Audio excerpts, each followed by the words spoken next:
I'm Eversave, and this is Since the Beginning, my save file that's been running non-stop since, the very beginning, over 10 years. No new saves. For funsies, I sometimes use an AI voiceover, and all the clipping, that's just me messing around in CapCut, having fun. Now you know, and if you're still here, let's dive in. The Shoreline Hotel. After days of fiddling with roof angles, landscaping debates, and the eternal struggle of placing a functional tea set just so, the Shoreline build is finally done. We're talking floral wallpaper, cozy bedrooms, breakfast room drama, coastal melancholy, and enough striped lounge chairs to cause heat stroke. And now? It's ready to become something more. The backdrop for a whole new chapter in my save. Possible yours too. Some of the hardest lots to build on, I think, are the big 64 by 64 ones. If it's not meant to be a park, how do you make it both beautiful and playable? This lot in Brindleton Bay was begging for both a build and a story, and finally, it's getting one. To me, Brindleton Bay feels like a town that hibernates in winter and comes alive with tourism in summer. I found the right inspiration for this one on Pinterest. Something that fit the lot size, the driveway, the beach access, and the coastal mood of the world. Often, it's just one picture, and suddenly, I'm elbow deep in a build and a background story filled with heartbreak, scandal, and possibly a cursed piano. So now I've built the Shoreline Hotel, a grand old beachside retreat with sweeping porches, romantic wallpaper, and heartbreak in the walls. It's fully furnished and play-tested. In the gallery, the lot is uploaded as a restaurant, but I play it as a residential small business. In the lot version, you will find both a cozy kitchen and the industrial one used for restaurant gameplay. So, if you want to run it as a restaurant, the lot is ready. In my save, the small room with the restaurant kitchen will be transformed to a Lind room, and the cozy kitchen the domain of Claudette Dupont.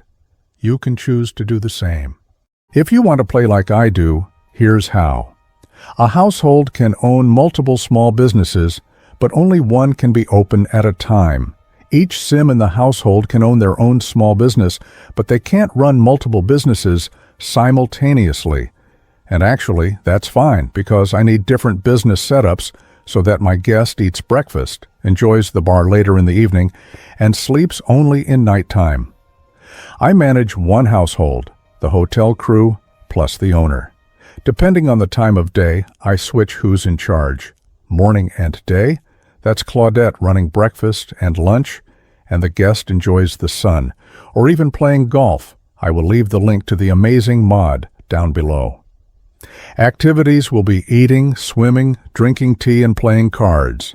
Claudette cooks and a service maid comes and cleans. Evenings, that's Holly, pouring drinks and playing old songs on the hotel piano. The guest activities are now drinks at the bar and playing some more cards, and I bring out the buffet for sim dining, too. Nighttime? Lyle Kingsley sweeps in, alphabetizes the cocktail napkins, and reminds everyone he used to do hair for celebrities, while the guest takes a bath and finds a bed for the night. The guest activities are sleeping. Sometimes I move in random sims into the household, but still as a guest in the hotel. If I have made a new sim and don't know what their story is going to be, it works amazingly well letting the new unknown sims in to my save this way before I work out their storyline. When I do, they move out and begin their life in my save. I have a few hotels in my save, each with their quirky story. You can see some of them here at my channel or at my Patreon, link below. I assign them a bed in a guest room, and the room itself is assigned as part of the residential area for the time being. The story. The Shoreline is owned by a former lounge singer who came here decades ago to sing sultry jazz and sip gin fizzes on the veranda. One steamy summer, she fell in love with the hotel air. Classic. She left when she found out he was engaged to a local. Drama. But here's the twist. He wasn't. His parents just had plans, big ones, and he didn't go along with them. Tragically, he drowned. And she She hit the big time in Del Sol Valley. Fame, fortune, fan mail. Years later, by sheer coincidence, she found the hotel for sale and gave up her career to buy it. Now she haunts the place, well, not literally, yet, with her 2 companions and a couple of locals who just showed up. Let's meet the staff. Holly Devine, the owner, aspiration, musical genius traits. Romantic, gloomy, music lover. Once a star in Del Sol Valley, now a ghost of summer love. She walks through the halls of her old affair, tuning silence into memory. Claudette Dupont, the housekeeper and cook, aspiration, master chef. Traits, neat, snob, loyal. Retired from luxury in Champs-les-Sims, rescued by Holly mid-tour, regret nothing, except sand and chipped teacups. Lyle Kingsley, the manager-ish aspiration, friend of the world traits, self-absorbed, creative, perfectionist.